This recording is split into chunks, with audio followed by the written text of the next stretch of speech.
nella vasta produzione che Pilot offre dei propri inchiostri, accanto alla linea principale che conosciamo forse tutti, che è la Hiroshizuku, esistono anche le cartucce, o comunque dei colori base, dei colori che non sono nemmeno previsti per il nostro mercato nei calamai, ma che si trovano solo in cartucce. È il caso di questo sepia, di cui vi parlo oggi. L'ho caricato su una Pilot, questo inchiostro si trova in cartuccia. La cartuccia, ovviamente, essendo Pilot, ha il suo attacco proprietario, eccolo qua, e quindi lo andiamo subito a provare. Ho scelto il pennino Stab perché abbiamo già provato e avete già visto altri inchiostri.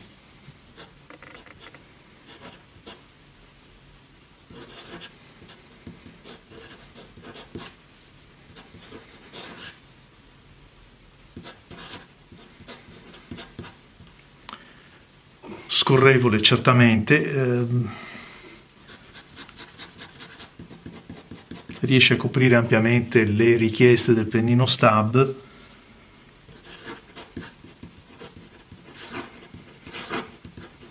Senza dubbio riesce bene nella sua funzione di seguire il pennino. Su questo pennino un po' abbondante si riesce anche, dico appena, a intravedere una leggera sfumatura, ma dovuta, come abbiamo sempre detto, al flusso più che alle caratteristiche dell'inchiostro, e quindi accelerando o rallentando si acquista un po' di saturazione in più. Provo come sempre sul blocco Rhodia.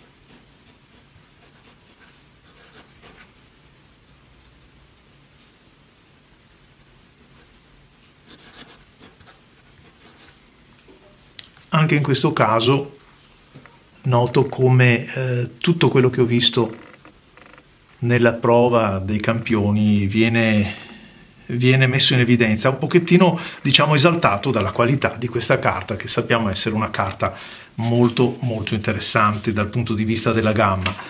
Passa il foglio sulla carta Rhodia? No, però comunque c'è un po' di evidenza, come vedete, osservandolo così, quindi soprattutto con i pennini più generosi, sì, un pochettino di attenzione ci va affinché sia leggibile anche l'altra facciata. La provo anche sul blocco Pigna, una carta da 60 grammi, una carta rigata, per vedere la capacità di copertura.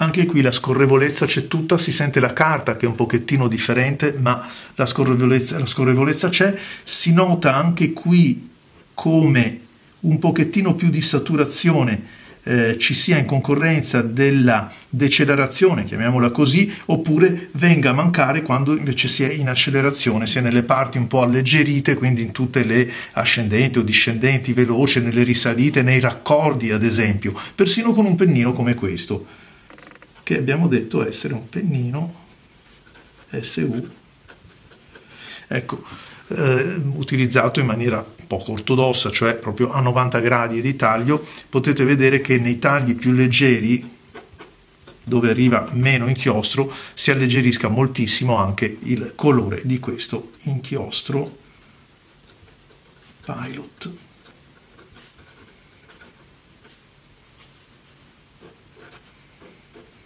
Cosa che invece non avviene nel momento in cui andiamo ad utilizzarlo di piatto, quindi stenderlo in maniera molto omogenea, per forza, perché il pennino ha un'inclinazione tale, quindi l'angolazione è minima e viene ad appoggiare, come vedete, in maniera molto più omogenea. Vediamo se passa il tratto e la carta, e come vedete c'è effettivamente più che un accenno di passaggio. Eccolo qua. Bisogna un po' stare attenti, è vero che il pennino è un pennino stab, però come vedete tende a passare il foglio. Questa è una carta leggera, però la tendenza c'è. La copertura è ottima, ci mancherebbe, la tinta è abbastanza scura, possiamo dirla anche scura, la rigatura in questo caso è molto leggera, quindi bene, prova superata. Un inchiostro che non ha particolari sfumature, è un sepia molto, secondo i miei gusti, molto addolcito, perché è un marroncino rossastro, lo si può vedere anche in queste prove di tratto incrociato, e dal sepia, cioè dal colore un po' più scuro, dove c'è il tratto singolo, man mano che viene arricchito diventa un pochettino più rossastro. Non è proprio il sepia che mi immagino. Omogeneo, dicevo, quindi una gamma molto compressa, lo definirei, come vi ho detto, un marrone rossastro. Lo vediamo anche con il pennino, quello extra fine. Anche in questo caso, man mano che vado ad incrociare il tratto, quindi a dispessirlo un pochettino, aumenta la saturazione, ma non solo la saturazione, si sposta anche il colore primario e diventa un pochettino più rosso. Posto a fianco al sepia di Aurora, si vede come quest'ultimo sia decisamente più scuro, più marrone, e soprattutto non abbia quella dominante rossastra che vedete compare ampiamente in questo. Potrei invece confrontarlo col Parafernalia, il Caramel, con il Pumpkin, con il Diamine Guitar Sherry Sunburst. Come vedete si avvicina davvero tanto a queste tinte, ma anche al Private Reserve Copper Burst. Anche in questo caso la componente rossiccia è ancora più presente, così come per il Lancet Copper della Diamine. Quindi questi due li metterei un pochettino dall'altra parte, perché hanno la componente rossiccia, ma lo Sherry Sunburst e il Pumpkin della Monteverde, così come il Caramel Parafernalia, sono decisamente più simili al nostro campione di oggi. Come sempre, tinta, colore, saturazione e sensazioni sono più che mai soggettive, così a voi le considerazioni su queste immagini che lascio scorrere, dando l'appuntamento ai prossimi video di Stylographic Art. Ciao a tutti!